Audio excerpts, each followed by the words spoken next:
in the jungle of the system, lions turn mice. Paper trails thicker than the judge's own vice. Push your pen to the page, that's your weapon in the fight. Can't silence our will, but we know our rights. Counter-attack, ain't no going back. For the rug, flip the script, get us on track. Stand tall, fist up when the world pushes back. Knowledge is the ammo for the power they lack. Got tagged by the ops, but my ink sharper. Broke the chains in my brain. Peekaboo. Woo. Y'all know what? We tired. We tired. Y'all ready to get your game on? What to do when injustice happens? Old people moment. Right. Where we at? We at the third part. Part number 3, baby. Final go. Here we go. Kick back. Fight back. Fighting back with the law. It's part 3, ladies and gentlemen. Y'all know we ain't done without an intro. Here we go.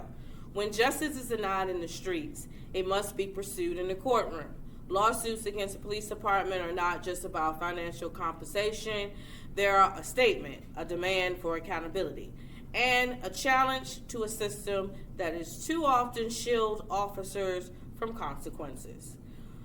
For far too long, victims of the police brutality, wrongful arrest, and civil rights violation have been silenced, left without recourse as their lives were torn apart by misconduct or abuse of power. But the tides are shifting. More people are recognizing that the legal system, though flawed, can be used as a weapon against injustice. Suing the police is not an easy fight. Officers are often protected by legal doctrines like qualified immunity, making it difficult to hold them personally accountable. Police unions, powerful city attorneys, and government policies all work together to defend misconduct and minimize consequences. However, history has shown that the persistence, strategic and strategy legal action, and public pressure can break through these barriers. High-profile cases have resulted in million-dollar settlements, forcing policy change and even overturn wrongful convictions. Filing a lawsuit isn't just about personal justice. It's about creating a precedent that warns officers and departments that their actions have consequences. It forces cities to rethink their policies, not just any policies, the policing policies. Improve transparency, and in some cases, forces departments to change their practice to prevent future lawsuits. Every case brought against an abusive officer is another step towards dismantling a system that allows unchecked power. This part of Game On breaks down the process of suing the police, the legal challenges victims face, and the ways in which lawsuits can be used as a powerful tool for justice. And the system that won't hold officers accountable on its own, then we must use if we can talk, let's break it down like this. For a system that doesn't hold officers accountable, we must use the same law that they're supposed to uphold to protect ourselves. And sometimes injustice should never go unchallenged. And when we fight back, we fight to win, which means we fight the power. Y'all remember that song? Fight the power. Come on, parents. It's part 3. You ready? Get your game on. Shh.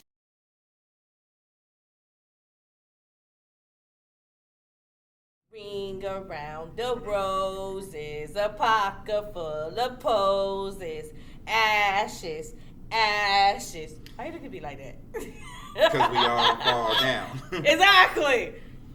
Justice and injustice. Let's put the system on trial. What you think? That's what's happening. Each of these cases represent a battle and an ongoing war against police misconduct.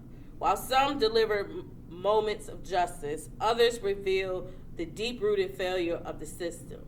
The outcome, both victorious and disappointments, often offers a powerful lens through which we can examine how the system responds to police brutality and civil rights violation, If I can talk today, this is our last one.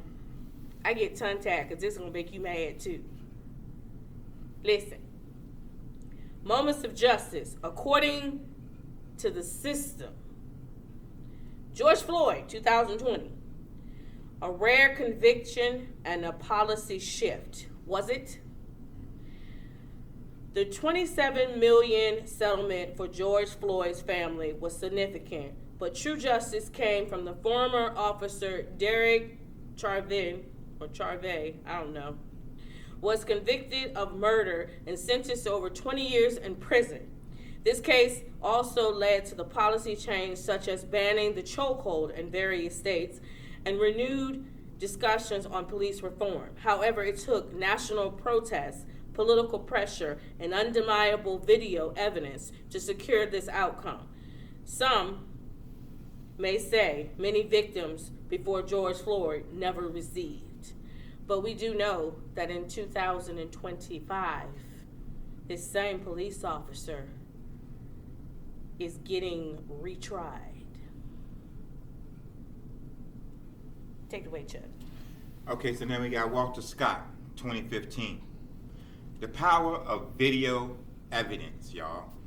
The shooting of Walter Scott exposed the importance of bystander footage and holding officers accountable.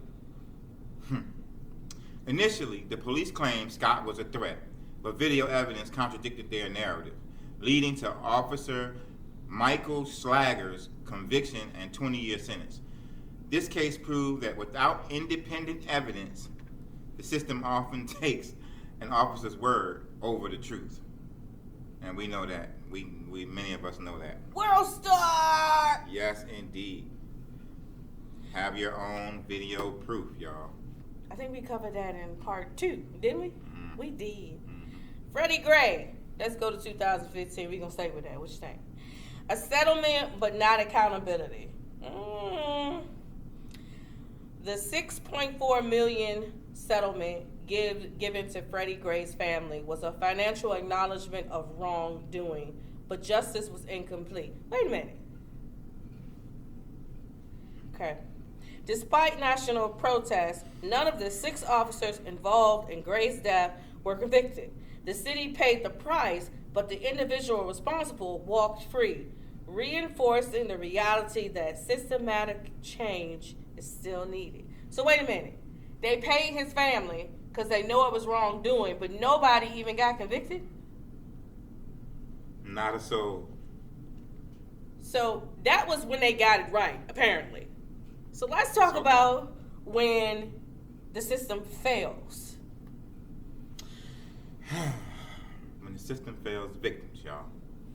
So Breonna Taylor, in 2020, a settlement without consequences. Breonna Taylor's family received a $12 million settlement.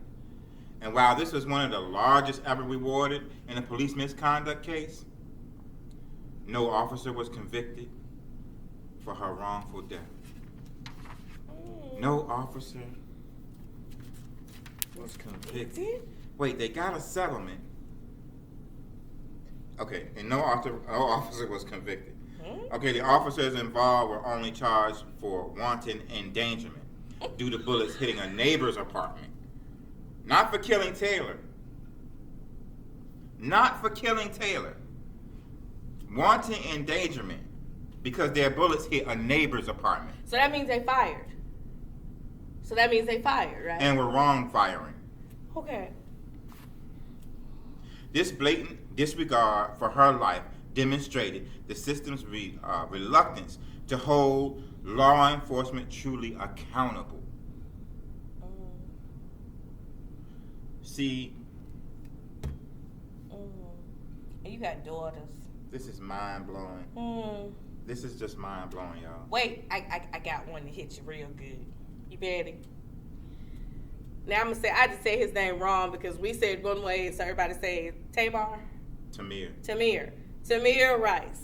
Everybody know about this one. So please his family forgive me. We said one way. My great nephew's name is this, and then we say Tamar. So Tamir Rice, 2014. No justice for a child. Tamir Rice's death was a horrifying example of injustice, shot within seconds of officers arriving at the scene. His life was stolen at just 12 years old. The city paid $6 million to his family, but neither of the officers involved faced criminal charges. The message? A child's life is worth a settlement, but not a freaking indictment. What?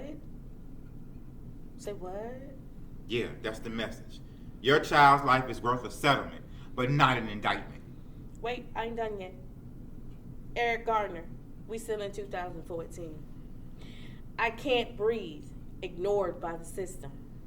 Despite video evidence showing Eric Gardner's death by an illegal chokehold. Wait, if this happened in 2014 and George Floyd happened in 2020, this already happened before George Floyd? Yeah, it's been going on for decades.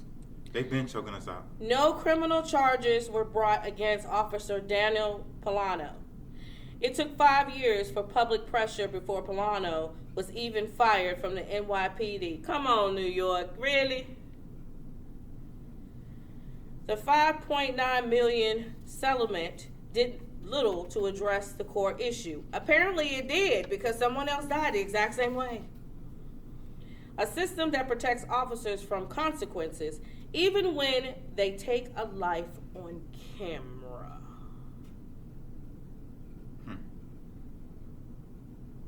Cold. Cold. Let's let Chuck end this a little bit. Listen, y'all. Let me tell y'all about Laquan McDonald, You know. also from 2014. Ooh, This was a cover-up exposed. Okay? The injustice in Laquan McDonald's case went beyond his murder. The city of Chicago attempted to cover up dash cam footage, y'all, for over a year, misleading the public about what happened, until it was only after immense public outcry that Officer Jason Van Dyke was convicted. But he received only a 6-year prison sentence. Wait, hold up. What? Yeah, 6 years for shooting a teenager 16 times. 6 years for shooting a teenager 16 times. And you know if that man was black, the judge would have gave him a year for every bullet. At least.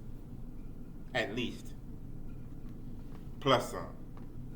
This guy got 6 years for shooting 16 times.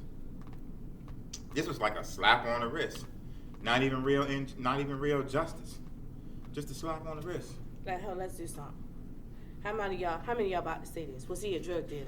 Was he robbing something? Was he a street boy? Was he? What does it matter? How about, was he not guilty of any charges that could have been charged to him? How about he's a human being? How about, was he not a human being? How about some of y'all was he shouldn't have supposed to on get badges? justice? Let's end this because we about to have a whole breakdown. The bigger picture, justice is not just a settlement.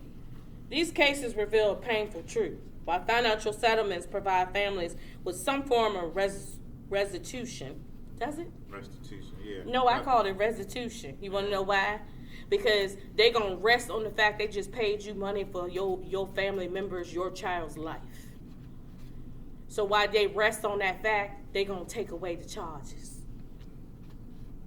I called it restitution. Listen, to me, they just paying for the officer to keep a life. They paying for the officer to keep his life. It's not They're justice. paying for him to keep his freedom. That's what they're paying you for, because he's not getting charged. A true justice means officers being held criminally accountable, policies being changed to prevent further misconduct, and systematic reform that dismantles the structure enabling police abuse. From the high-profile cases, countless other victims never receive recognition. What we got to do? Say their names. What we got to do? Say their names, say their names, say their names. What we got to always do? We always got to say their names. If you whisper, We will hear you. I'm going to give you 5 seconds to yell at the screen 6 slogans that fight against the police injustice and racial equality. Ready? We're going to count it down. Ready? 1, 2, 3, 4, 5. Time's up. The top slogan since 2020: no justice, no peace. Do y'all know why we made that? A rally cry demanding accountability for and systematic change. Here's another one. Everybody should have said this one. Black Lives Matter. We see it now that everybody arguing there's two Black Lives Matter groups. So I'm guessing this one was the global movement affirming the value of black lives and calling out racial violence. Here's one that everybody gonna remember. And if you have seen our part of Injustice, putting the system on, if you've seen that part, then you're gonna definitely know this one. I can't breathe. A haunting reminder of the last words spoken by Eric Garner and George Floyd, symbolizing police brutality. What we just say? Say their names. A call to remember and honor victims of police violence. Here's one I just seen kids on Instagram yelling. Stop killing us. A demand directed for the end of the state-sanctioned violence against marginalized communities. Now here's one I don't agree with. I'm going to tell you why. Defund the police. A push to redirect police funding into community programs and alternate public safety solutions. I agree with that. But sometimes we need to put in more education from an outside source. And I do believe the community should be funded so you guys can know how to community police yourselves. Why, Baby Whisperer, are you telling us about these 6 slogans? Because many of us have forgotten. Now you're going to say, you waited until March to do this. You didn't do it in February. I waited specifically for this date. This is Women's Month. Yet we're ending a series that has sparked an outrage in the community, which is what I wanted to do. Because you cannot put a limitation on life. Black history is world history. World history is every day. And these slogans are not meant to use in a negative word or a negative light. They're meant to push a positive light on what we need to do. Black lives matter. Indigenous lives matter. Spanish lives matter. Asian lives matter. All lives matter, not at the cost of someone else's life. Y'all ready? We about to hit it up now. And if you watching this on a whole different channel and you wondering, am I going to continue? Nope. If the day March 5th, go on over to the YouTube channel. If the day not March 5th, you might want to put it on your calendar. If you whisper, I don't know, Chuck, we gonna hear him? I don't know. Y'all know we gonna hear you. Shh. Part 3, the counterattack. I'm back, baby. So listen, right now I'm gonna tell y'all a little story. I'm gonna give y'all a little story. I'm gonna give y'all a personal account and tell y'all a little bit of something about why it's important for your kids to know their rights and to know how to interact with law enforcement. So the year is 1991.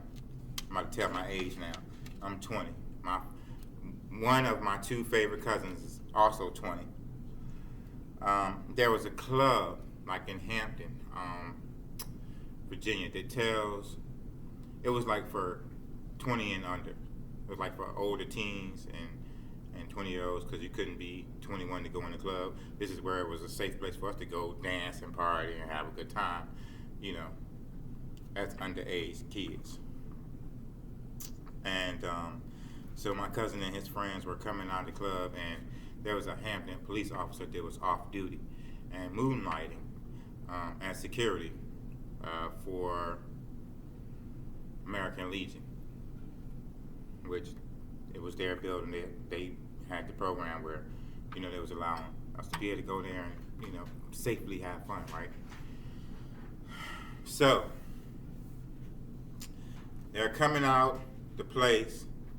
The off-duty cop guy, which is actually the security guard, says something to them, and he speaks to them in a way they don't like. They speak back in the same manner. He says something slick, they say something slick. Somebody flicks him off, and it gets a little, it's an argument, kind of a back and forth thing. They hop in their car and drive off because he's like, y'all come here, and they're like, nigga, F you, they hop in their car and they leaving.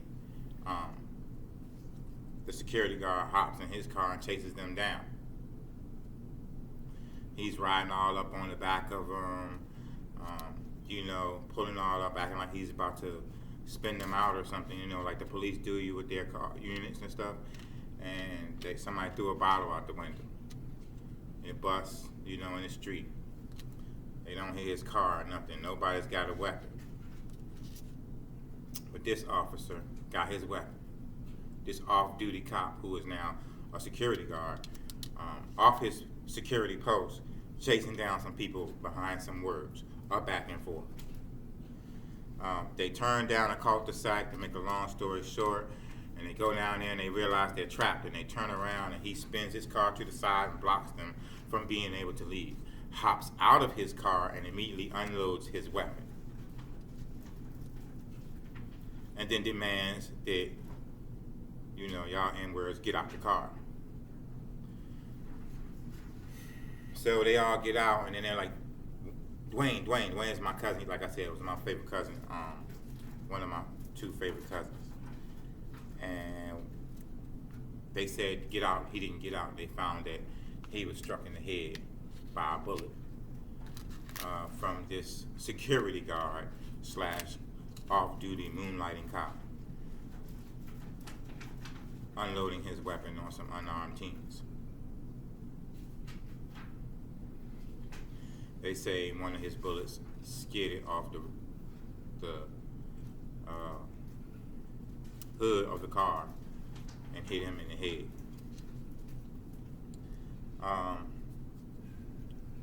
That man didn't get a charge of any kind. Now, mind you, he was an off-duty cop moonlighting as security. Therefore, he was only a security guard at the time.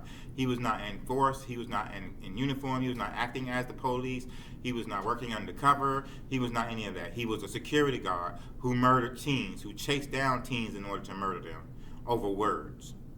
He didn't get a charge, not one charge. In fact, the police department gave him 6 months paid vacation. A year to the date of him murdering my cousin,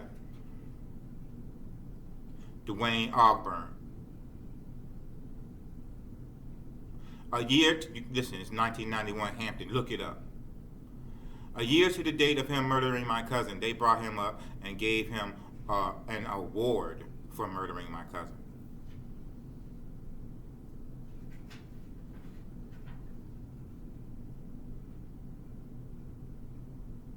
Sounds like Klansman activity to me.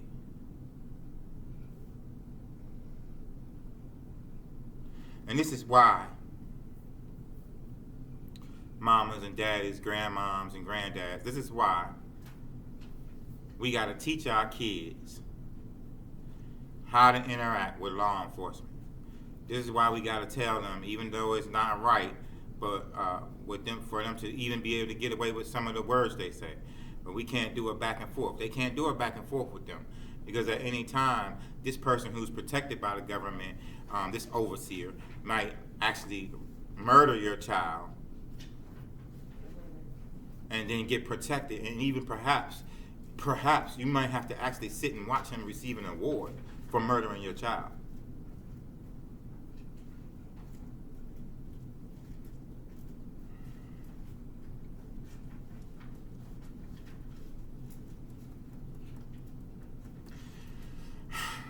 Listen,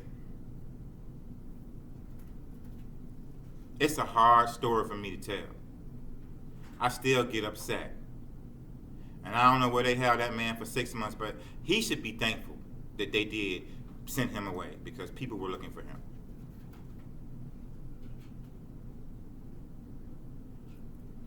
Anyway, this is the reason why.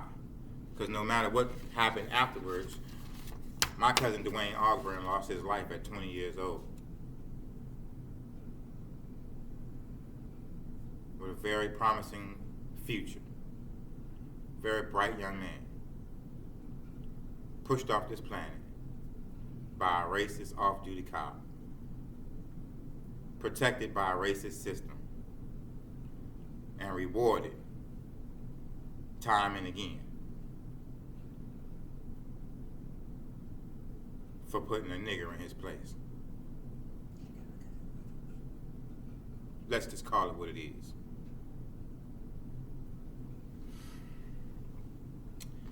Anyway, so teaching your child their rights is crucial for building confidence, self-awareness, and the ability to advocate for themselves, right? And I'm going to tell y'all several key reasons why, all right? Because first of all, protection from exploitation and harm, right? Because we didn't, in them days, know any type of tactics to protect ourselves from exploitation and harm. So he could say the N-word, he could say whatever he wanted to us. We had no way to protect ourselves. We didn't know any type of ways or rules or any of that stuff. So this is one of the things. You will protect them from exploitation and harm. Listen, when children understand their rights, such as the right to safety, bodily autonomy, the freedom from discrimination, they are better equipped to recognize and report abuse, bullying, or unfair treatment. Okay? Number one, off top, number one, protection from exploitation and harm. One of the number one reasons to teach your children how to interact with law enforcement, to teach them their actual rights. Number one, y'all, remember that.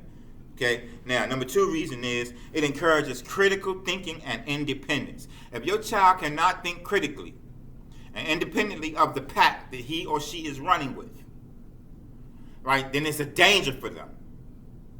It's a danger for them when they can't think critically, when they can't say, hey, shut up, I got this. When they see them saying they can't protect themselves and their friends by thinking critically and being independent-minded, right? Because when they do that, children who know their rights, right, they develop crucial thinking skills. Because they gotta, listen, you gotta be on your toes. You gotta know how to handle it. You gotta have a quick comeback that's legal and lawful. You gotta know how to put a person in their place by letting them know that you know who they are, who you are, and what the rights is, okay? So, it's critical thinking skills. They learn to question unfair rules, understand social structures, and make informed decisions about their actions and their surroundings. So again, now I can think critically, right? Mama told me this, Daddy said that, Auntie put me on game over here. You understand? So now, Mima said when they come at me to say this and to do that and to remember this and to look around and see my surroundings, see what's going on and to call it out. Okay, now that they know these things, right, now they can have that critical thinking and that independence. Okay, that's the number two thing right there, the critical thinking and independence. Your kid needs that in these situations. All right, we're not up here doing this for nothing, y'all. Pay attention. Number three, it strengthens self-advocacy and confidence. If your kid ain't got no confidence, they're going to get ran all over top of. But when they know the rules, when they know the law, when they know how to carry things, when they got their critical thinking in place, now they can independently, right, advocate with confidence. A child who understands their rights is more likely to stand up for themselves in difficult situations, y'all. Whether it's at school, in public, or, within the family. You'll find that this empowerment, because that's what it is, this empowerment fosters resilience and self-respect. So even in family situations, you will hear them telling their older cousins or siblings or, aunties and uncles, you will hear them putting them on game. You will hear them begin to be confident in what they say and respectful. And you will go, wow, that was my kid that said that? Wow. You understand? You listen, it's gonna give you a proud moment. So when you want to strengthen their self-advocacy and confidence, because knowing their rights, learning their rights, and learning how to advocate for themselves and stand up for themselves in their existence, because we have a right to exist and be here, then you'll change your child's life. Number 4, it prepares them. Now, understand this. Teaching your child their rights and how to advocate for themselves and stand up for it's preparing them for adulthood. You don't want your kid to be a perpetual child. You do not want your child to be a perpetual child. In other words, what I mean is a grown-ass baby. Skittles. Pay attention, y'all. You don't want a grown baby. You don't want a little boy in a grown man's body. You don't want a crying girl in a grown woman's body. You want your children to be confident, independent, and think critically. You want these things for your children. Even if you don't know you want them, listen, pay attention. You will figure out, this is what I want for my child. So it prepares them for adulthood. Listen, knowing their rights helps children navigate adulthood with a strong sense of responsibility and justice. Think about that. A strong sense of responsibility and justice. Because listen, if your young adult or your teenager is irresponsible, they're not ready for adulthood. If they're irresponsible, it's going to be hard for them to advocate for themselves and receive justice. You're going to have to want to carry them and walk around with them on your back or something, I guess, I don't know, hold their hand every time they go on across the street, because even at the age of 20, they're irresponsible and don't know how to advocate for themselves. They blabber off at the mouth too much, and jump off the handle and fly off too soon, too quick, and you can't even predict when they're going to go off. That's a problem. That's a problem for your child's safety. That's a problem for the safety of the people who are around them. That's a problem. And it needs to be addressed. So see, you want them to be prepared. You want to prepare them to engage in civic duties, workplace environments, and social relationships with a clear understanding, y'all, of the boundaries and protections that are already in place. Too many of us don't understand. We don't recognize. We don't know the boundaries and the protections that are already in place. Some people say my constitutional rights, but they're not constitutional rights. They're God-given rights that you were born with that are constitutionally protected. The Constitution doesn't give anybody rights. It protects them, supposedly. It gives you a way to protect and stand up for yourself and for your natural-born rights. God gave them to you, and no man can take them away. Remember that. Number five, another reason, right? Another reason why it's important to teach your children their rights, right there, it promotes respect for others. Right, because once you start realizing that I have these rights and that they're to be respected by everyone, then you have to also realize that I have to respect these rights as well. I have to respect is the value, y'all. Okay, respect is the value. So I have to value my own rights upon myself. And I have to recognize and value those rights on others. And to take you a long way. It'll help you respect other people's life, their livelihood, and a whole lot of other things that we really tend to just disrespect, to just devalue and walk over sometimes. And I'm not saying everybody does this on purpose and everybody's just, tentatively doing things, but sometimes we don't just recognize. We haven't recognized it in ourselves. We haven't been able to see anybody giving value into us. We have no value with these people. police kill one of us, oh, we go all in and go hard enough, we might could get paid, your family. But then the person who did the killing, doesn't get. Why? Because they're not paying because they value the life of your family member. They're not paying because they value your life. They're paying because they value the life of the one who killed you. And so they're not going to jail him because they gave you money. You should just shut up and sit down.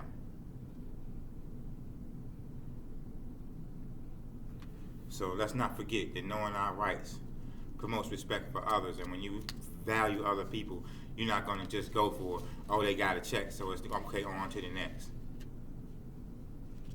No, that person took a life, therefore, listen, a life for a life. That person took a life, they shouldn't have one. They unjustly took a life, they shouldn't have one. They unlawfully took a life, they shouldn't have one. They illegally took a life, they should not have one.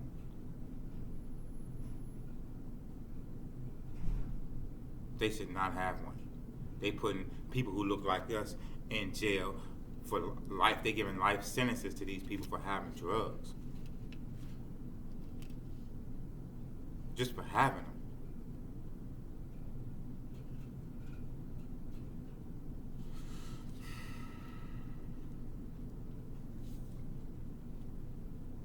So again, teaching your child their rights will also promote respect for others, because you gotta value other people. The same rights you value on yourself, you have to see them on other people, and you have to recognize and teach them that these rights belong to everybody. So now you value these rights, you have to value this person, that person, this person, and that person. You have to value everyone because everyone has these rights. And last but not least, number 6, teaching your child their rights is important because it encourages safe interactions with authority figures. Look, even though I feel like he might deserve it, I'm not going to spit in the officer's face and tell him to go take a flying leap. I'm going to speak to him according to what's lawful. I'm going to follow certain rules that I know that are in place, that if he knows he don't follow those rules, he's going to be in some trouble. You see, children who are educated about their rights know how to interact with authority figures like teachers, police officers, and other adults in a way that protects them while maintaining respect. This knowledge is particularly important in ensuring fair treatment and legal or disciplinary situations because, okay, now you didn't expect me as a little black kid to know that you're supposed to do this and you are supposed to do that, and that my rights are this, and that you can call my mama's name is this and here's her phone number.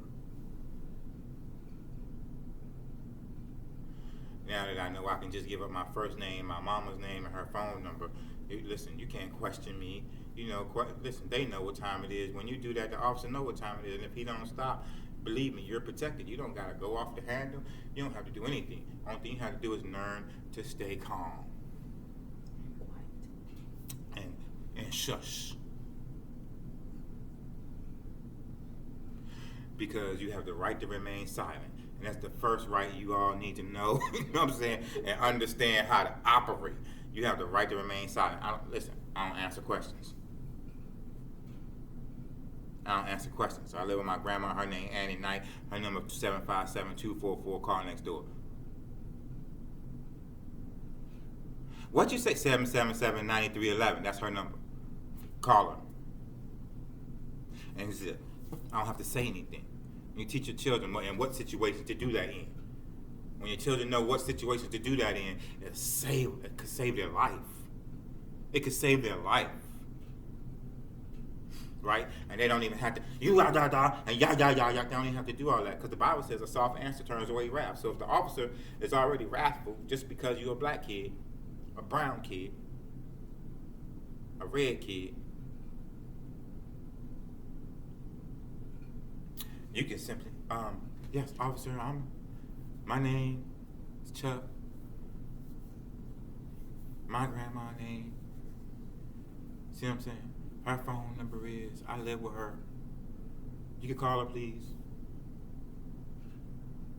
And from there, what are you doing? Why are you so? And what are you? Yeah, you see those shows where the officer, where they catch the Marine or the military dude, and all he says his name and rank over and over again. Every time they ask him a question, he say his name and rank. He's doing that because he knows that through his name and rank, they can get to his, and he might say his ranking officer. But through his name and rank, they can get whatever information they need and contact the person that's above him and sort out situations and do their job the way they're supposed to. And that's what we need to teach them, how to interact with authority figures. And not, again, like I said, teachers, police officers, and any other adult, running cops, anybody that might have some type of authority in the situation that you're in. We need to teach our children how to do that and how to handle that, because they can save their life and the life of their friends.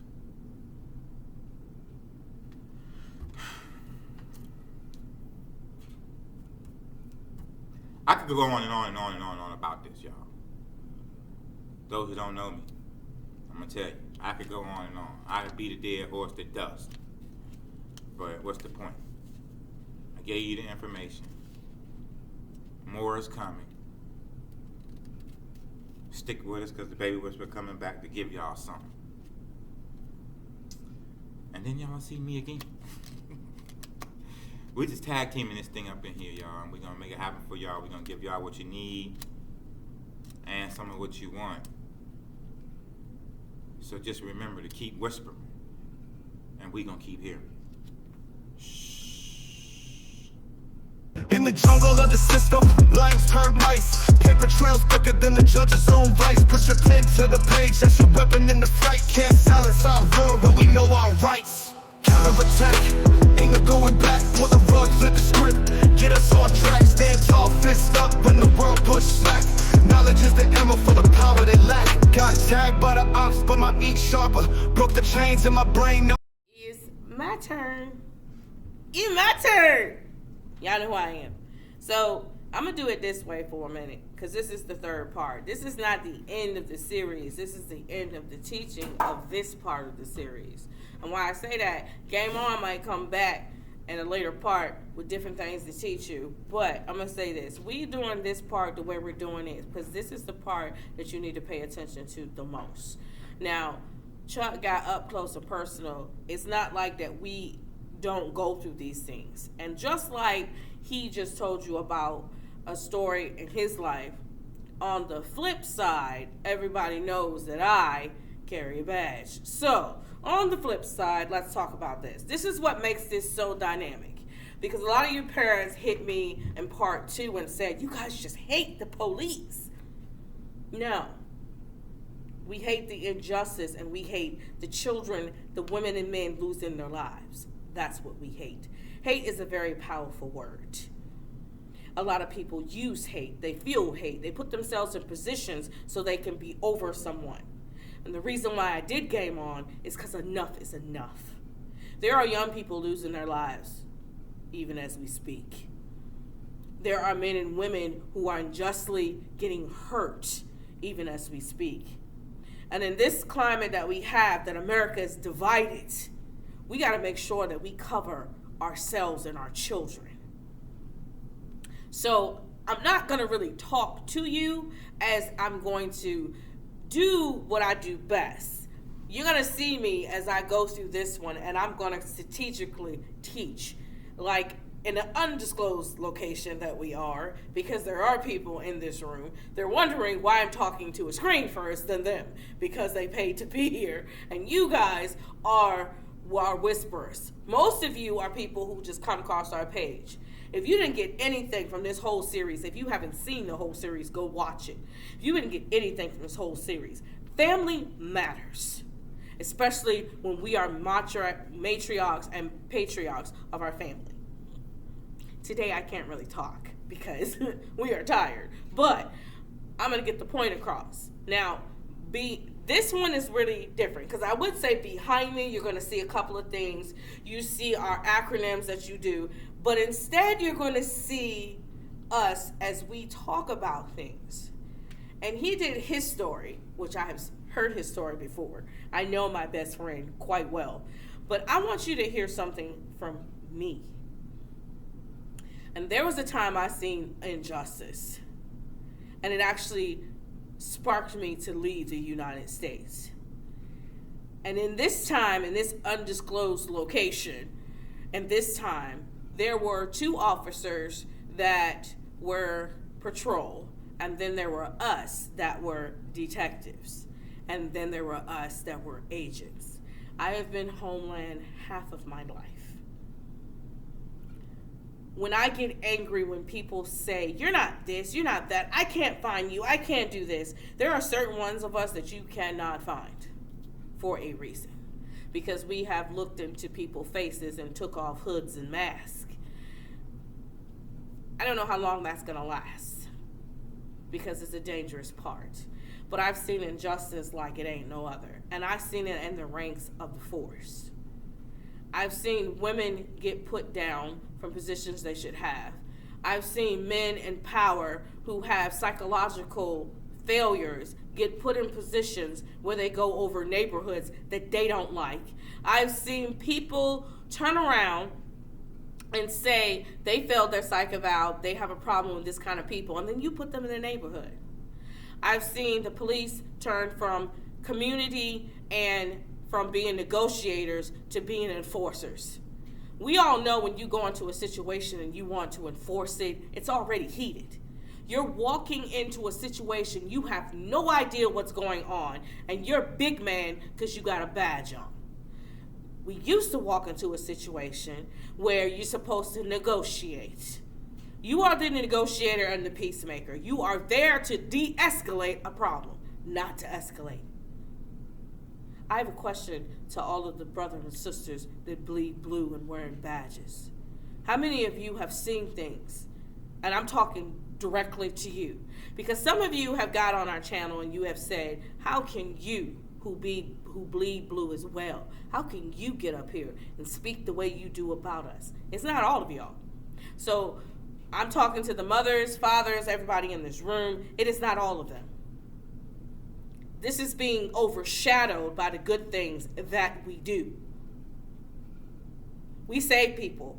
We help people. We make sure kids are safe. We make sure people are safe. We make sure people get out of situations. I'm not saying that it's all of us, but we're being overshadowed by the ones who are doing the most damage to people. If you were ever bullied, if you were ever in any kind of family situation where they do not like another race, if you have ever been in a situation where you have psychologically failed, mentally anything, you should not have on a badge. And that goes for any color, creed, or anything else you want to come. And before you go there, there are a lot of you who said, Baby Whisperer, what do you think about the policy of the transgender? The transgender had nothing to do with a racist. Most of you don't know what I'm talking about. These are people who have came at us and said, okay, you don't talk about this, you don't talk about that. I blatantly know there are a lot of people who have passed the test because they needed bodies, and we have found them out to be rapists, child molesters. We have found them out to be racist. We have found them out to be bigots. We have found them out to be wife beaters, husband beaters. Just because you put on that badge doesn't take the human out of you. So why are you dehumanizing the community that you're supposed to protect? I want you to think about when I start talking about the injustice. I don't want you to think that I'm attacking you, because I'm not. I'm trying to let people know how to go about how to do things, because the positive reaction of all of Game On is to make sure everybody lives. Not once will you ever see the Baby Whisperer movement breathe death into anyone. I will always breathe life into you, because whether I'm going to wake you up or whether I'm going to enlighten you and give you knowledge, I'm going to breathe life into you, because we are family first. and without that rant going on. Welcome to part 3. And it's the counterattack. What to do when injustice happens. Now,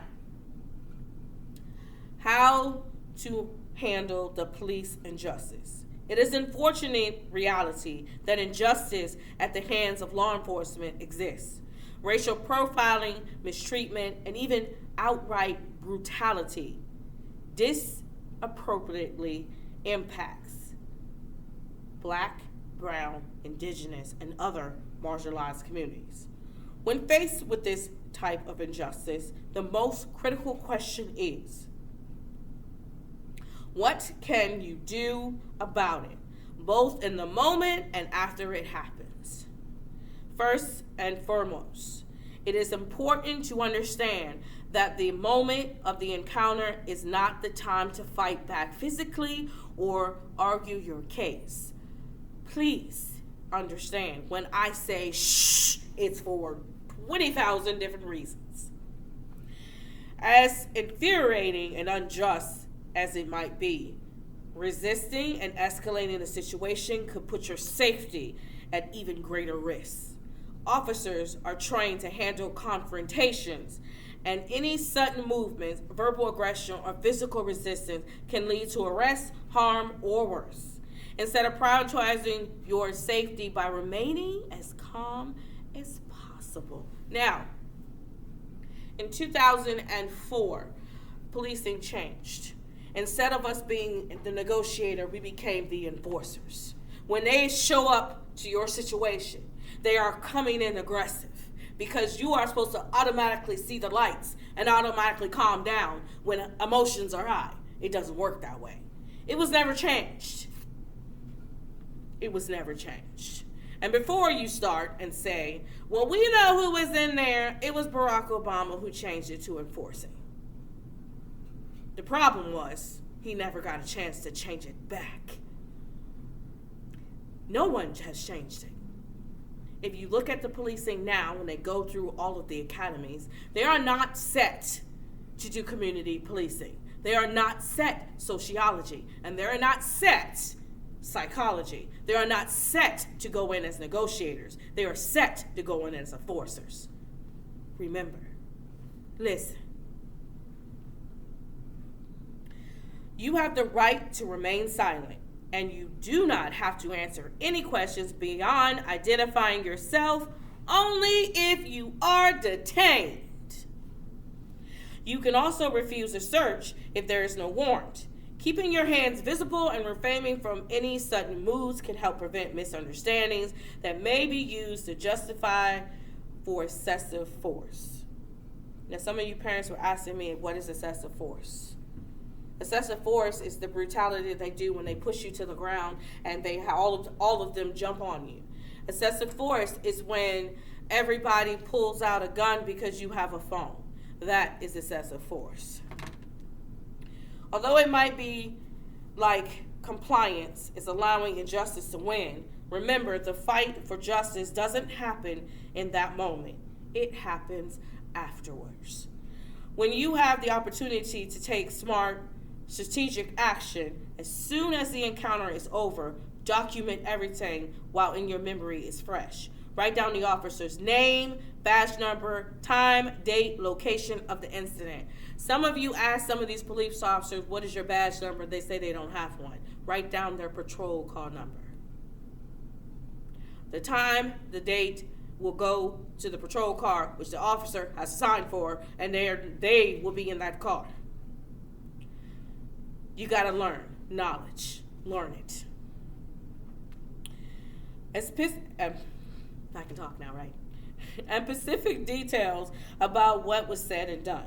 If there's no witnesses, get their contact info. If there are witnesses, get their contact information. If possible, record the incident. Despite of what the officers may claim, you have the right to record public interactions with law enforcement. Now, I want y'all to do me a favor because a lot of y'all, when you start recording, you got a smart ass mouth. Shh. When they ask you, what are you doing? I have the right to publicly record this incident for our safety and your safety. That's it.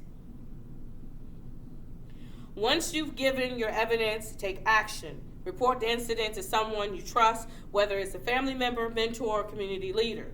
They can help you, guide you through the next steps, including filing a formal complaint.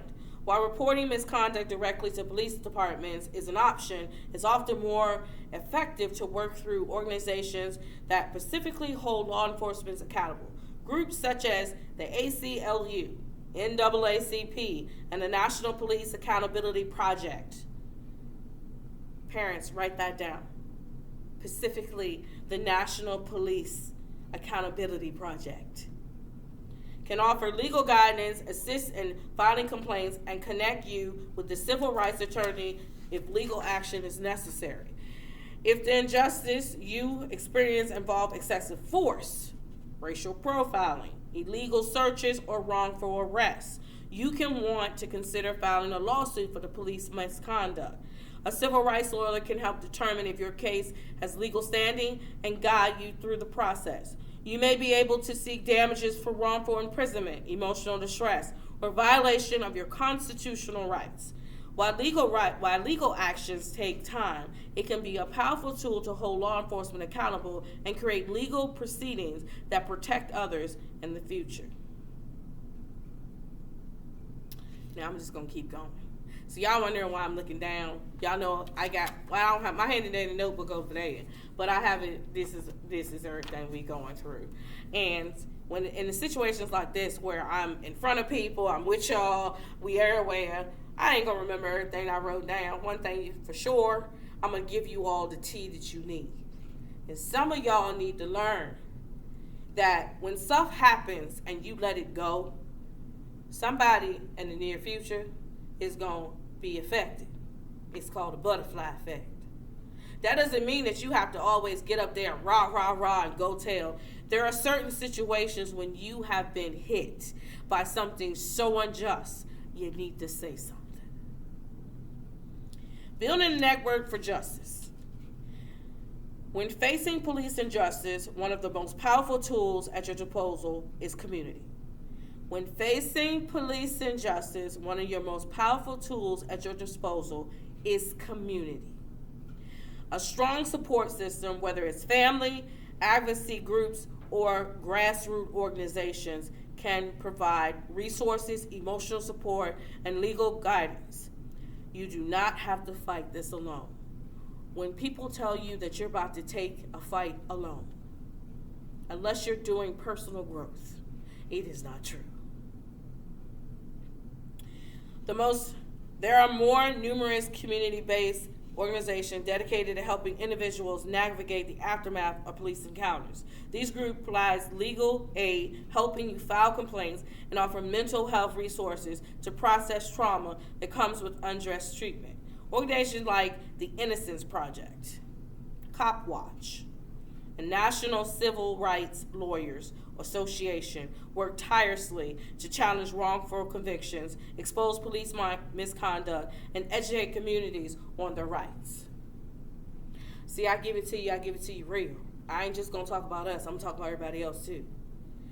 Beyond personal support, activists play crucial roles in fighting systematic injustice. Protests, marches, and community organization efforts rising awareness and put pressure on policymakers to enact meaningful reforms. Getting involved in advocacy work, whether it's joining a local organization, attending town hall meetings, or using social media to share stories, ensures that these injustices do not go unnoticed. No justice, no peace. No change is ever happen in silence. When communities come together and demand accountability, real progress becomes possible.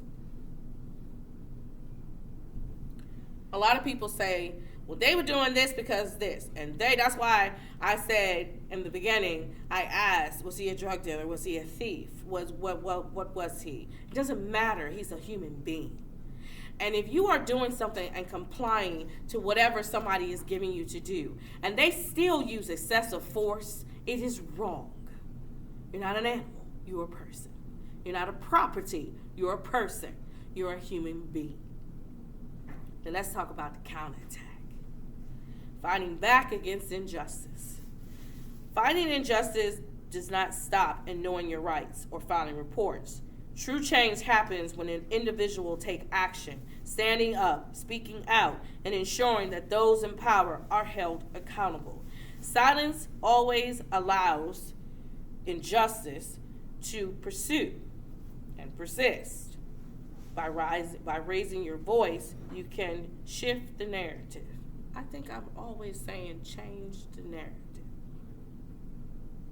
If you stay quiet about something that's happened to you that has physically and mentally scarred you, then you are helping injustice move.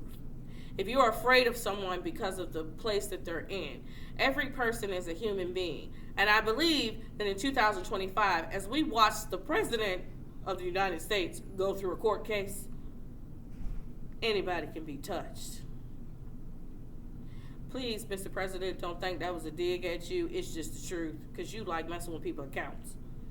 Why are you messing with something? How about you boost some of us up that's actually helping the community? Anyway, I digress.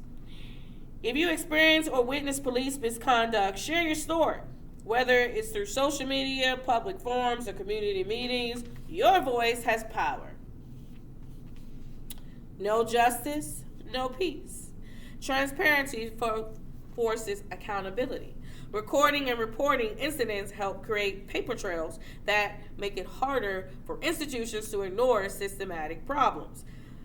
Additionally, advocating for others who might not have the same platform or ability to speak out can amplify a movement for justice. Some of y'all tell stories to gain publicity and to gain monetization, which is dead wrong. And some of y'all tell stories for it to get out there. Doesn't matter how viral your video gets. It matters that someone else is telling someone's story. The problem that we have with social media is that a lot of situations that should not be shared without asking for consent of the family is being put out there. You have to remember, when you start sharing a story of somebody else's tragedy, they have family. They have a mother and a father. Always remember to be courteous, especially when somebody has lost a family member. Beyond storytelling, lasting change requires systematic reform. This means pushing for better police training. Stronger accountability measures, and legislative change to address racial bias in law enforcement. Please stop saying defund the police. Unless we're going to take out law enforcement altogether, they need better things going on. You have no idea how much they have took away money from the police. Just like every organization, there's been someone at the top just smooshing and not passing it down, like every organization. What they need is better training again. Community Policing Initiative. Community Policing Initiative. Body camera mandatory. Now, and de-escalation training and a few more of policies that can help reduce excessive force and incidences. Now, I'm going to speed this up because I want to tell you something. Now, de-escalating training and community policing goes together, which was taken out. It's changed. And body cameras since 2021, you're supposed to have your body camera on. That is mandatory now. There are some states that tell them that at a certain time they can turn their body cameras off. There's supposed to be a switch, that the switchboard has a cloud that backs up, that regardless if they turn it off or not, unless it's turned off in the main system and they sign out, it's supposed to be on. However, these reforms only happen when people demand them. Get involved with local lawmakers, attend city council meetings, and vote for leaders who prioritize police reform and racial injustice. Now, before the baby whisper goes there, I'm going to say, most importantly, do not underestimate the power of collective action. Fighting injustice is not a sole mission. It is not a sole mission. It requires solidarity. Connecting with activists, legal professionals, and advocacy groups that always and already work towards reform and fight police injustice, support their efforts. Contribute to the policy discussions. Educate those around you. Hence, game on. The one thing that we have to worry about is the new rules that are coming in. And I want you guys to be very careful, and that's why we're doing Game On now.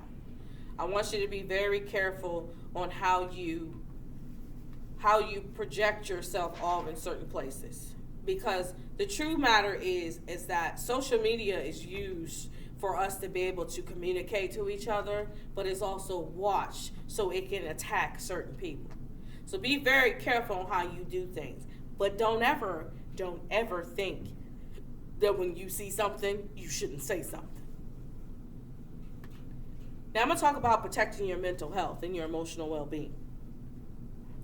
Experiencing or witnessing police injustice can deeply traumatize you. I told you today I can't talk.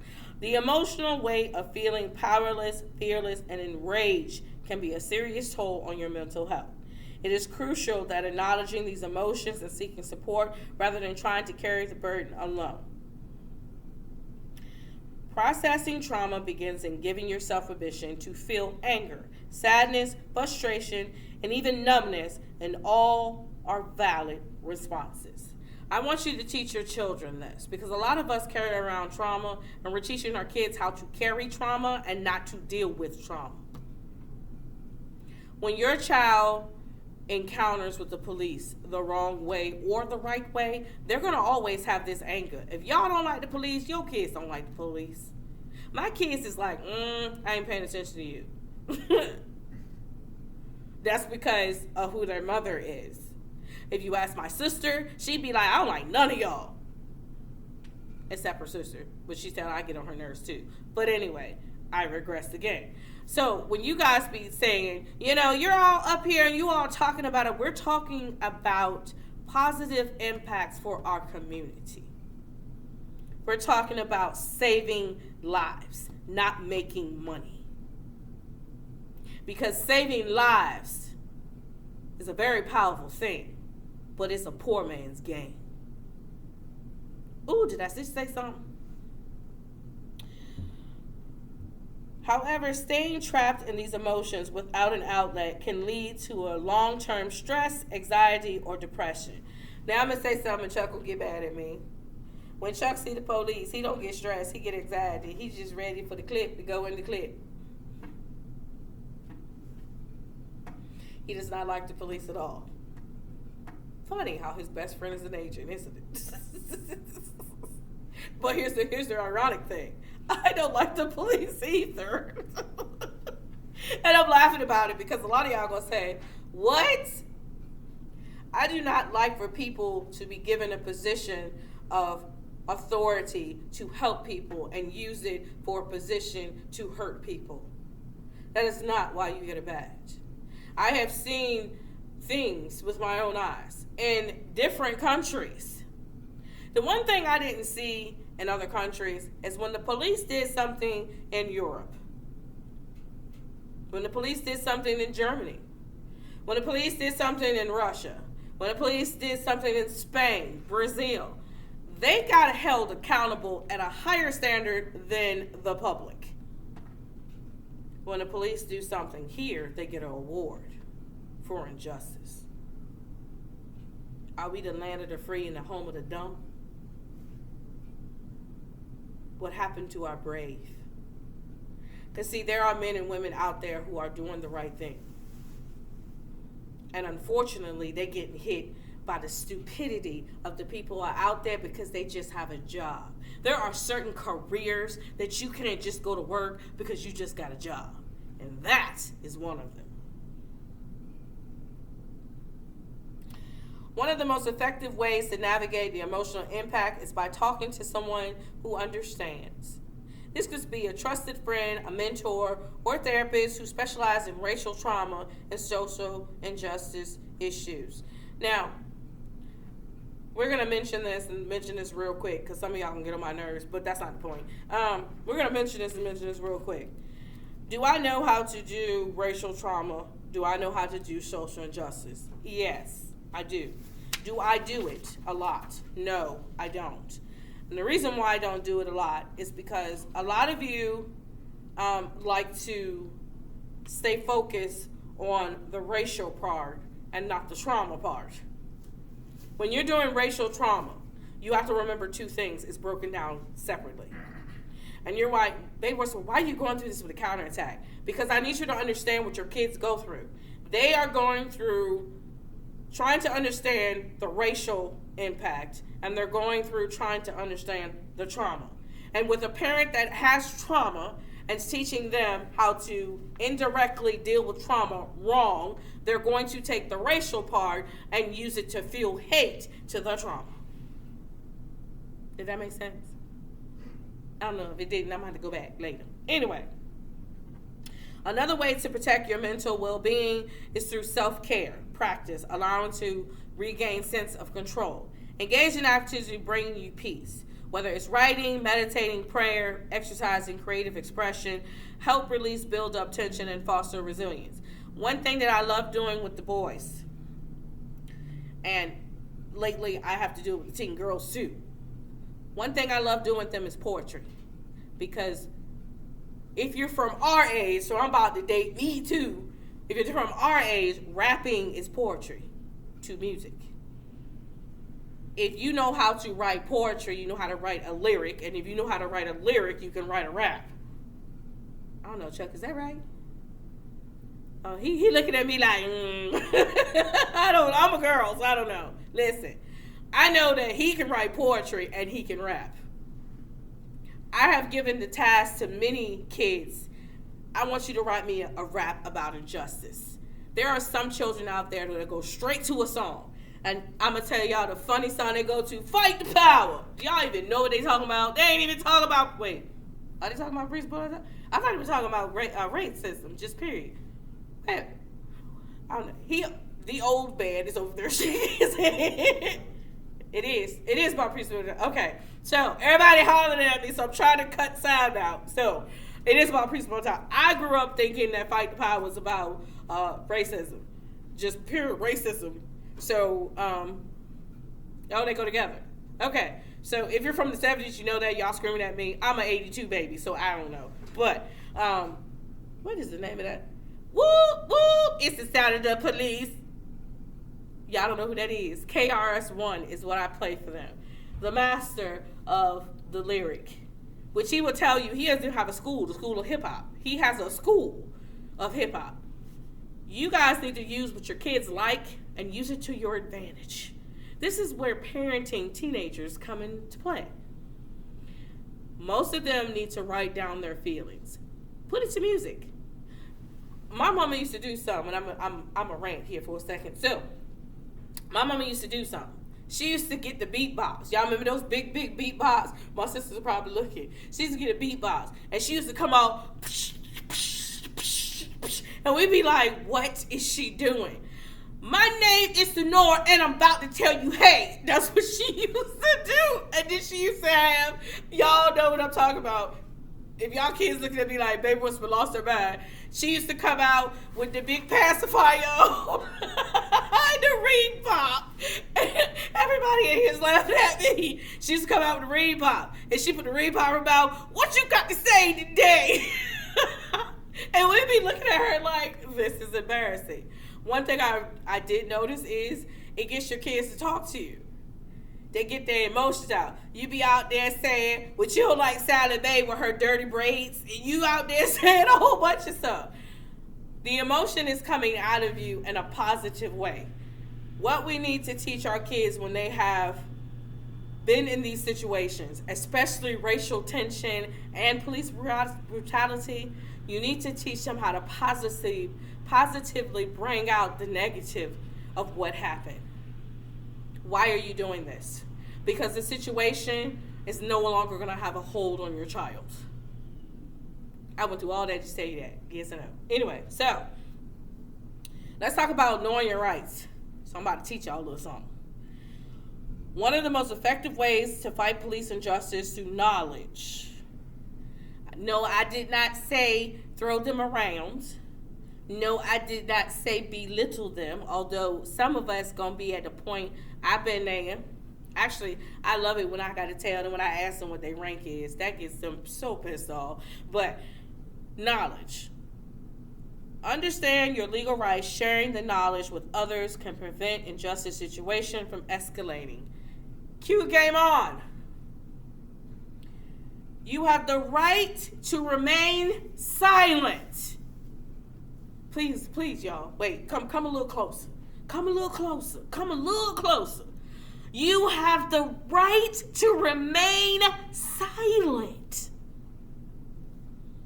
You are not required to answer any questions providing identification only if you've been detained.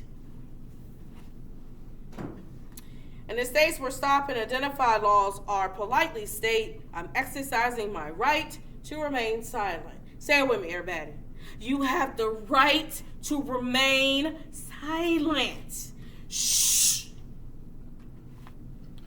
You have the right to refuse a search. Officers need a warrant or probable cause to search you and your belongings. Simply say, I do not consent to a search. Now, I want y'all to do me something, because some of y'all, especially y'all guys, when they say, I'm going to search you right quick, and you say, I do not consent to a search, make sure you say it so the body camera can hear you. Say it with your chest, but not with anger. I do not consent to a search. You got to be in Game On Part 4 for me to be able to tell you that. And that ain't no time soon. That's sometime. So,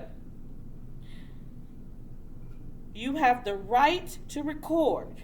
You have a legal right to film police interactions in public spaces. If the officer tell you otherwise, remain firm in your rights.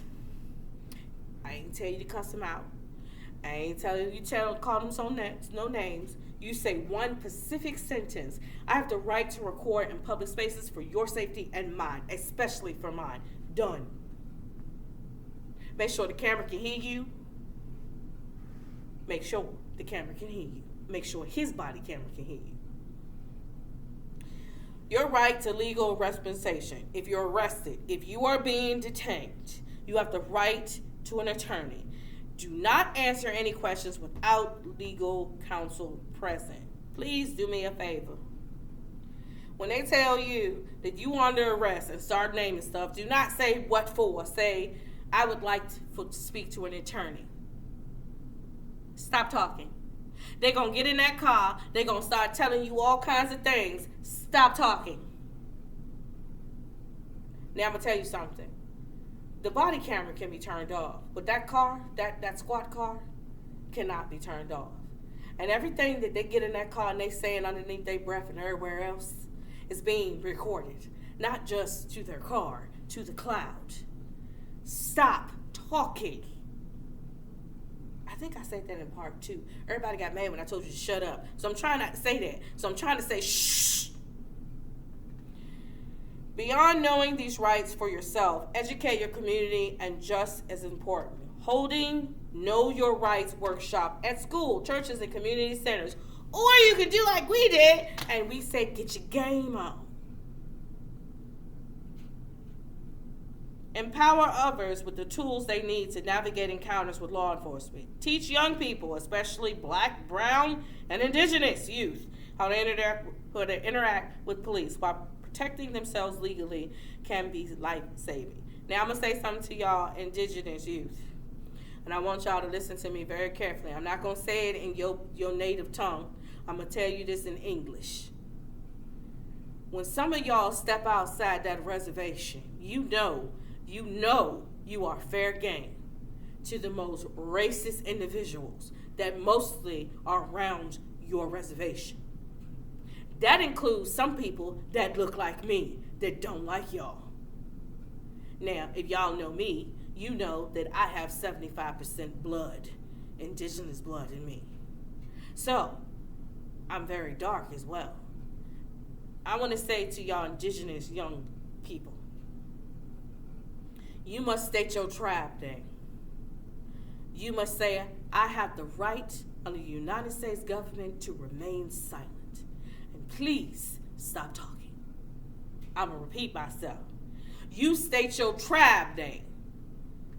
And since I'm on your land at this moment, which is really not their land, but that's not the problem. Don't say that part. To the United States government, I have the right to remain silent. When they start picking at you, because they're going to, I want you to put something in your head. And this goes for the indigenous young people, and this goes for the Black American young people. They ain't do shit without us. Yeah, there go them Skittles. Half of y'all teenagers, y'all know what I'm talking about. Listen to the baby whisper. When they start talking to get on your nerves, like they powerful, they did nothing without your ancestors. Therefore, they are those little bugs that get on your nerves, that hop on your skin. Do not let them get underneath your skin, because only when you react negatively, they become more powerful than you. Otherwise, they are people who are very much hating on you because they can't be you. Did I get to half y'all teenagers now? Some of y'all parents called me and said, and when I say call me, can y'all remember that we on the East Coast, but we're not going to go there, I'm digressing, but would y'all remember something when y'all call me and y'all say to me, baby whisper, what do I tell my son? Because he just, as soon as your son has been harassed, you must document. If your kids are getting harassed, once is enough. Twice is too many. And 3 times, get yourself down there and start documenting. Now, some of y'all gonna say, if we go down to the police station, they're not gonna hear us neither. Y'all know a lawyer office. It's called, I just told you, Cop Watch, civil rights lawyers. Call them first. If you go down to that office and they tell you you can't document something, you get the person's name, you walk out of there, but then you want to go up a notch. Everybody got a big boss man over them. Well, that was before January 20th, but I believe it's still that way somewhere. The fact of the matter is, if you don't get nobody within 2 weeks after your kids have been harassed and they still being harassed, perhaps you need to go to the courthouse. Start asking questions. Start hitting them when it hurts the most. Don't nobody like getting hit in the pockets. See, y'all thinking about, okay, they want to keep their position. No, sweetheart, they want to keep their money. Hit them in the pockets. Watch how things turn. Watch how things turn. I'm going to run through this real quick. So half of this I'm not going to go through. Holding law enforcement accountable. Accountability is the cornerstone of justice. Accountability. I didn't say the accounts department. I said accountability.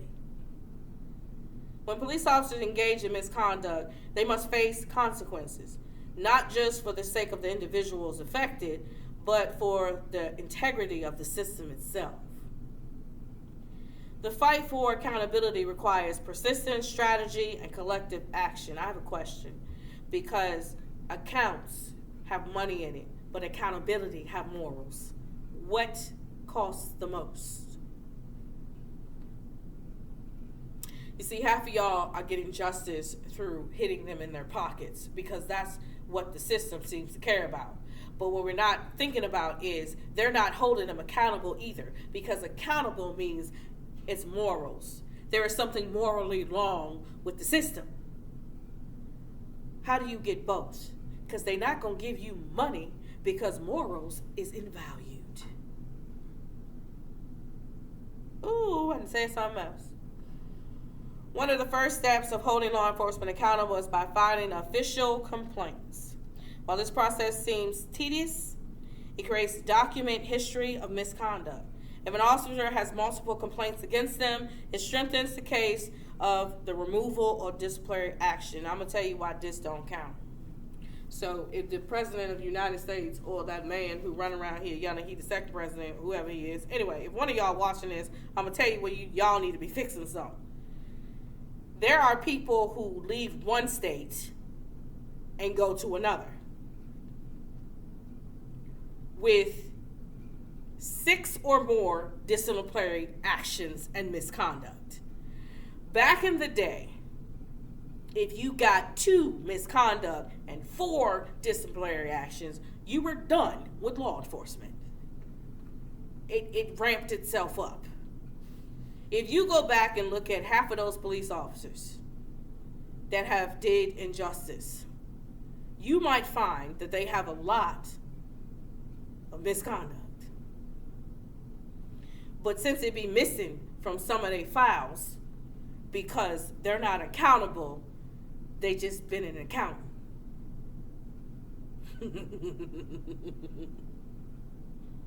I just say, internal complaint system within the police department are often ineffective. Oh, didn't I just say that?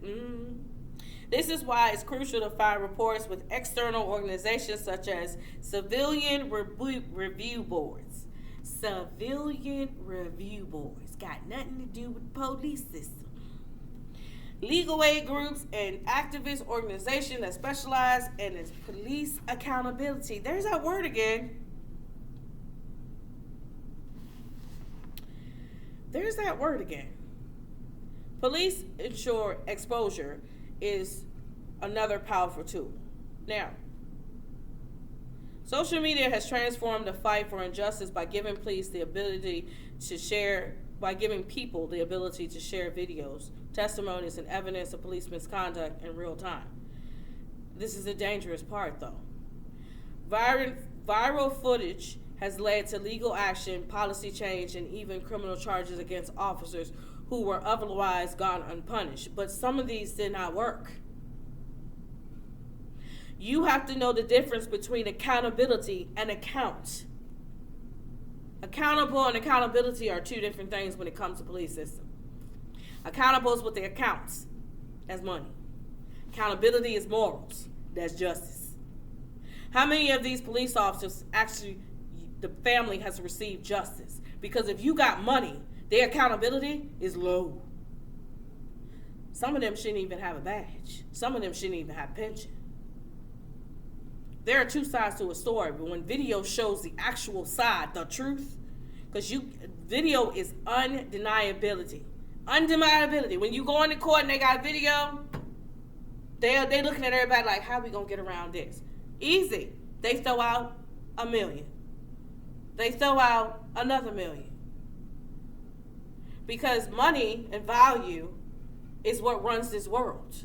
However, how do you value your family or your kid?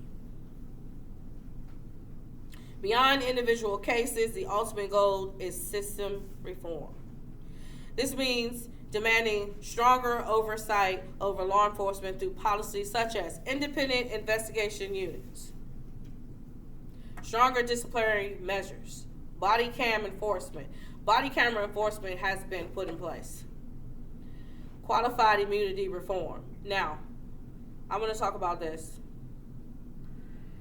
Currently, many officers avoid lawsuits due to the legal protection and to shield them from liability. Removing or reforming qualified immunity would make it easier for victims to seek justice in court. I'm about to break a code here. And please remember that if you ever come to my house, I'm not playing with you. I will protect my house at all costs. When you sign that docket to become an officer, you are sworn statement that I will protect life. I will protect my community, and I will protect my people with my life and their life intact. Where does that leave room for immunity to excessive force?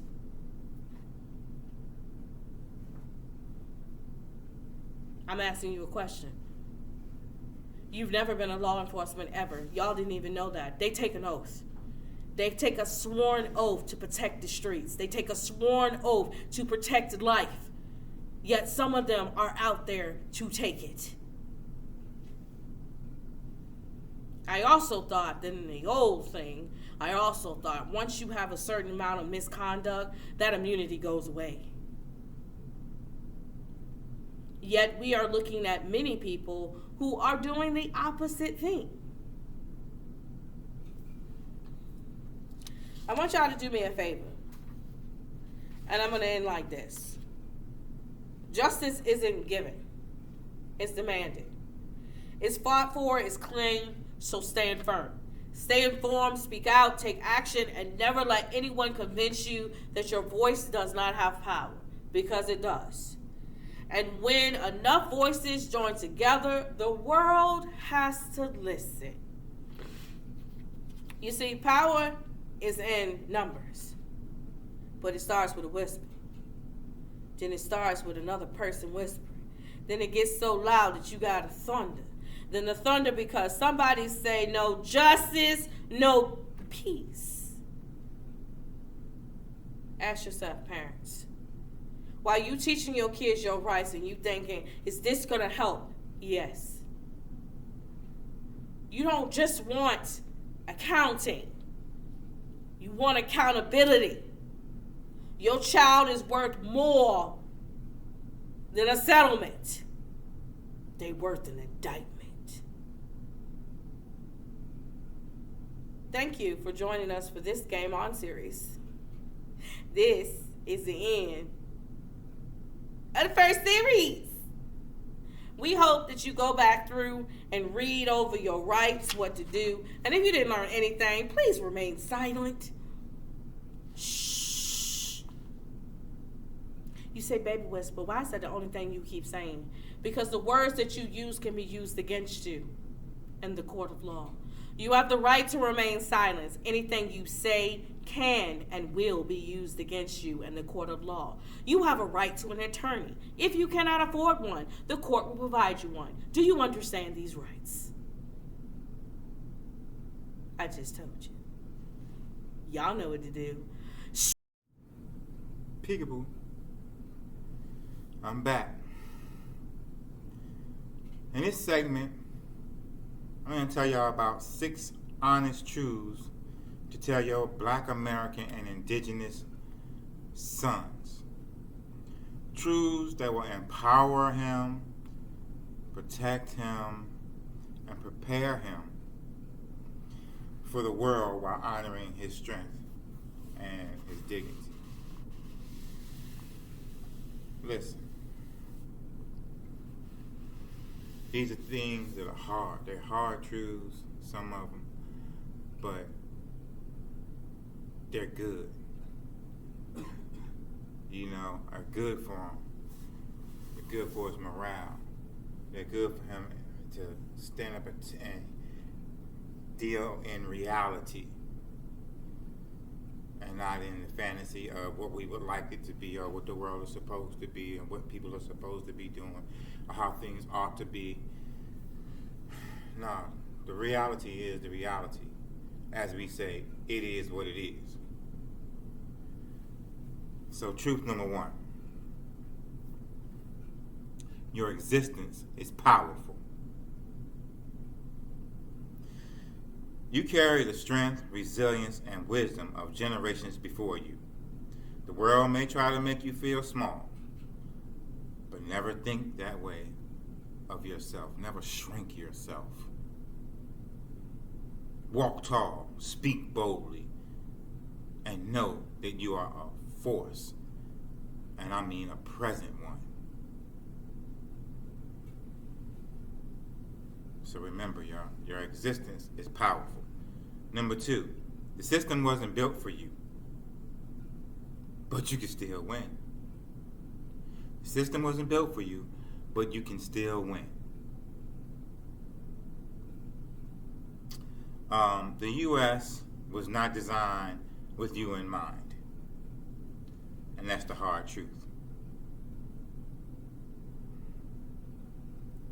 My young kings, that's the hard truth. Laws, policies, institutions, they have worked against people like you for centuries. But knowledge is power. Understand your rights. Master the system. Keep your head up. Stay focused. Right? Make them remember. Not you for being lazy, not you for being ignorant, but make them remember you for your greatness. Number 3. You'll be judged even before you can speak one syllable. You will be judged before you even speak. People will see your skin before they see your soul. Some will fear you. Some will doubt you. Some will try to break you. But don't let them. Keep your head up. Stay focused. Right? Keep your head up. Stay focused. Remember that part. Keep your head up. Stay focused. Remember, you're here to make them remember you for your greatness. So keep your head up. Stay focused. Number 4, you have to be twice as good to get half as much. Now, this is a hard truth. And sometimes a lot of us don't want to tell our sons this hard truth, right? A lot of us don't want to tell them that you got to be twice as good to get half as much. But the truth is the truth. And it's better for them to deal with the reality of the truth, because now you can win. You can't win if you're trying to deal with the fantasy. You can't win in the fantasy. And it's time out for allowing our sons to stay in the fantasy.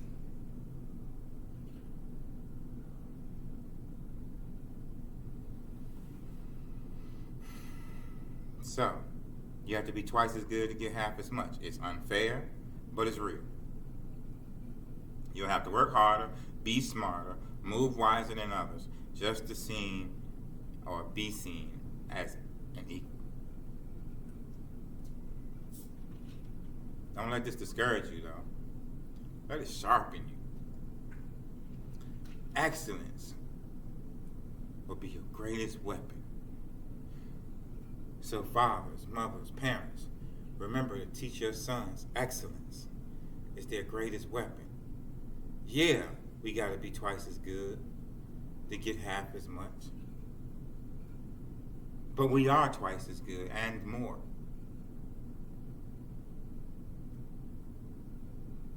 Excellence will make the way. Excellence will be your weapon. It's hard for them to fight against excellence. Number 5. Not every battle is worth fighting, but some are. Not every battle is worth fighting. You know, that's one of the wisest sayings they came up with. Choose your battles. Because not every battle is, you don't have to fight each and every single battle. So if we teach our sons that not every battle is worth fighting, but to recognize which ones are. There'll be moments in your life where your pride says, fight. But your safety says, walk away. You should know the difference. Some fights are won with patience, strategy, and wisdom. But when it's time to stand your ground, you do so without fear. So learn to pick your fights. What battle is worth standing there and fighting for, and what battle do you need to just use some strategy and wisdom on? Number 6, you are loved, you are sacred, and you are worthy.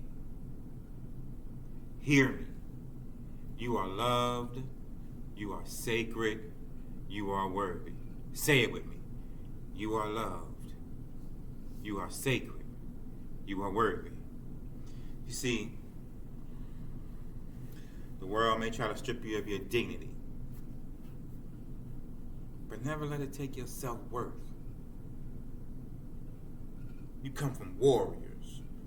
You come from kings. You come from survivors.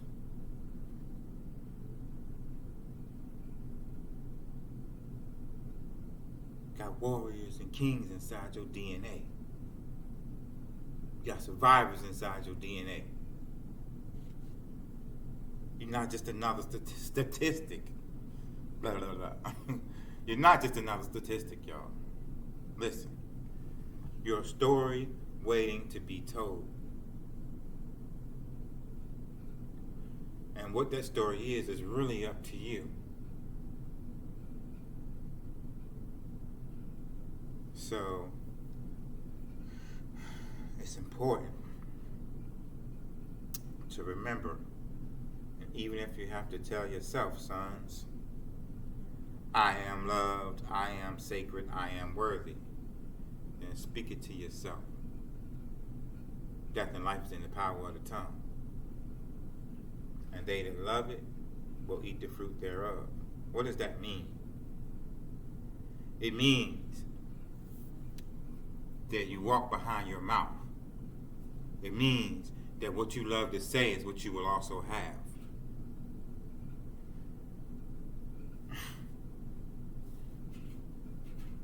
It means that no one can strip you of your dignity, which is really self-respect. Because see, that's a respect of self. It's how you value you. I value me. You can't take away my value of me from me.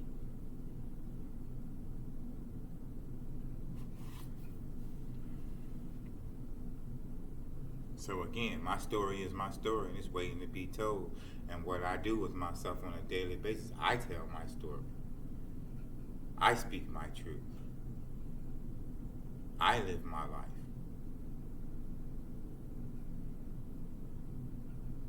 So that's why I always remember I'm loved, I am sacred, and I am worthy.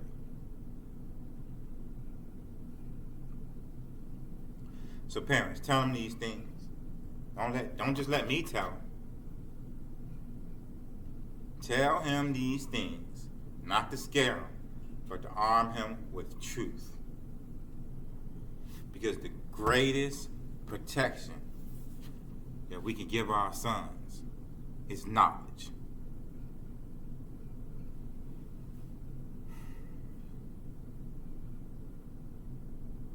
This series has been great. I think it's been a great series. And I think we've been giving y'all a lot of heavy things. A lot of heavy things. I think a lot of these things should weigh on your mind. And these 6 things right here are definitely a set of those heavy things that should weigh on your mind. And listen, it should always weigh on your mind. You need to pass it on to your sons. You need to pass it on to them with dignity. You need to pass it on to them with honor. You need to pass it on to them with pride. These are our sons. Remember, we on Game On.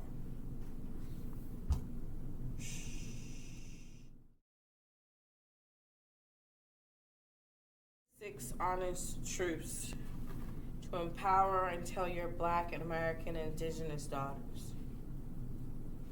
Number 1, you are more than enough. The world may try to make you feel like you have to prove your worth. I was about to say you have no reason to have to prove yourself, but the truth of the matter is, us Black and Indigenous women have to prove ourselves every day, every moment, every hour, every second. Do not shrink or change to fit its mold. Do not shrink yourself to someone else's standard. You are powerful. You are brilliant. You are worthy, exactly as you are. Never let anyone tell you otherwise. Your beauty is not defined by their standards. Your skin, your hair, your features, your body, they are all divine. The world has tried to erase, mock, and redefine beauty, but you are the blueprint. Own your beauty and never let them convince you that you are less than stunning, queen. The world will test you, but you were never built to endure. As a Black and Indigenous woman, you carry burdens others will never understand. But know this, you are the descendant of warriors, healers, and leaders. You are resilient and there is nothing you cannot rise above. They will try to silence you. Speak louder. Society is intimidated by a strong Black and Indigenous woman. They will try to silence you, dismiss you, and call you too much. Be too much, anyways. Take up space, demand respect, and let your voice shake the room. Protect your heart and protect your peace. Not everyone will smile at you has good intentions. Learn to recognize those who uplift you and those who drain you. Set your boundaries, guide your energy, and never apologize for putting yourself first. You are sacred. Walk like it. You come from a lineage of queens, matriarchs, and warriors. Your existence is revolutionary. Carry yourself with grace, demand respect you deserve, and never let this world make you feel just how less of a person that you are not. Remember that you need to know the truths of how sacred your lineage is. All daughters need to hear these truths, not just once, but over and over again. Because when the world tries to tell them otherwise, your voice will be the only one that reminds her of who she really is. Ain't I a woman? In the words of Maya Angelou, you may write me down in history with your bitter, twisted lies. You may try me in the very dust, but still, like air, I'll rise. Rise up, queens. Teach your princesses who they are.